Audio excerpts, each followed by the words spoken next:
by lighting 2 candles. We began Shabbat completely separate, as complete strangers one from another.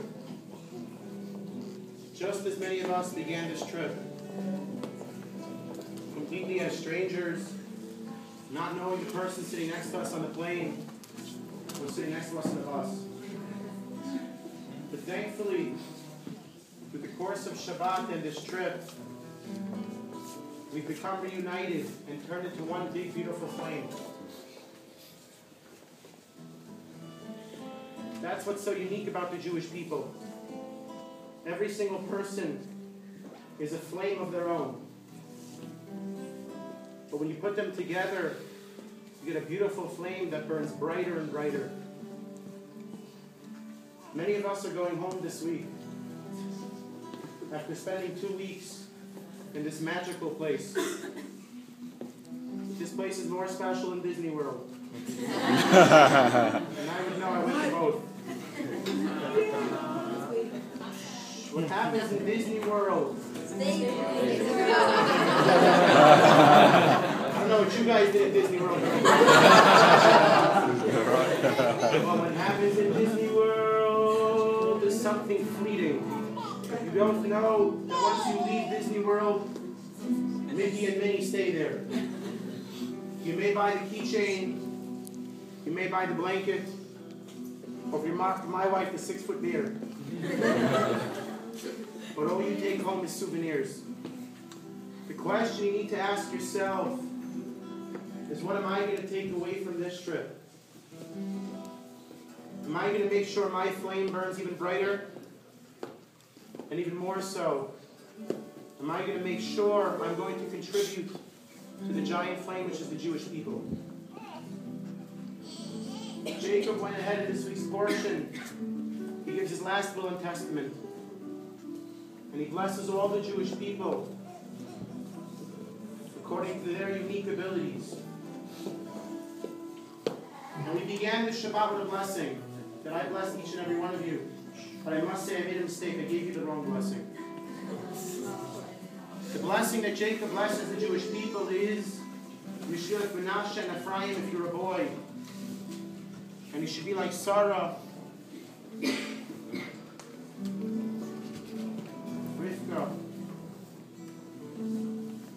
and Leah, and Rachel. I apologize for all the Rachels in the room. We visited many of these grave sites this week, and we have the opportunity to carry on their legacy by lighting Shabbat candles every single week, just as they did. By keeping Shabbat such as they did. We're going ahead and wrapping our sets of tefillin and doing all of the many commandments that every Jew is supposed to go ahead and do.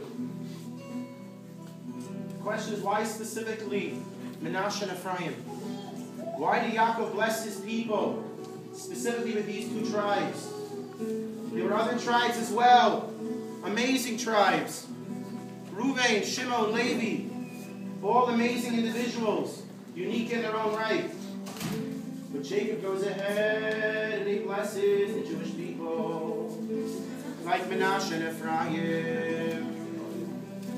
Because Jacob, our grandfather, knew that there's going to come a time and a place where we're going to get comfortable and we're going to get used to the society around us. We're going to live in Brooklyn, in Queens, in Jersey, Staten Island. Some of us missed the accent in Canada. But Yaakov knew that that's not a place for a Jew. Specifically Canada. And he knew, though, we're going to have to go ahead and try to live like a Jew in the diaspora as well. And therefore he blessed the Jewish people that they should live like Menashe and Ephraim, who even in Egypt, which was filled with so much outside culture, so many things that are anti-Jewish, you should still flourish. And I want to bless you after this trip, that may you take everything with you that you learned in the land of Israel. How do you know whether a trip is successful or a Shabbat is successful. It's not whether you like hummus or pina. It's not how much weight you gained or lost. But it's what you take with you from this holy land. And I truly bless every single one of you, Yeshua, Menashe, and Ephraim, that maybe you go home to those temporary homes in America or in Canada, that you go ahead and live like Jews throughout.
Blessings.